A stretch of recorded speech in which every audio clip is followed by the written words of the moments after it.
कामरान भाई पूछते हैं कि बाज तिलावत करने वालों को देखा है कि उनको जमाही आ जाती है तो वो उसी तरह तिलावत को जारी रखते हैं, तो क्या उनका ऐसा करना दुरुस्त है?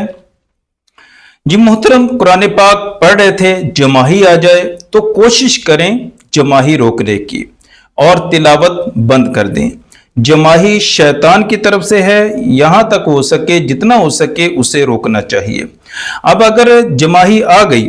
और आप तिलावत भी जारी रखते हैं, जिस तरह बाज करते भी हैं कम इल्मी की बिना पर, तो जमाही के दौरान जब आप तिलावत कुरान करोगे वो अल्फाज बड़े ही अजीब अंदाज में, उल्टे फुलटे और बदतमीजी वाले अंदाज में अदा होंगे, जो कि मैं समझता हूं कि गुनाह है, बेअदबी है। यही करना चाहिए कि जब तिलावत के दौरान जमाही आ जाए तो तिलावत को मौकूफ कर दें, बंद कर दें, और जब जमाही खत्म हो जाए तो फिर उसके बाद दोबारा से तावुज़ तस्मिया पढ़ें और फिर तिलावत को जारी रखें।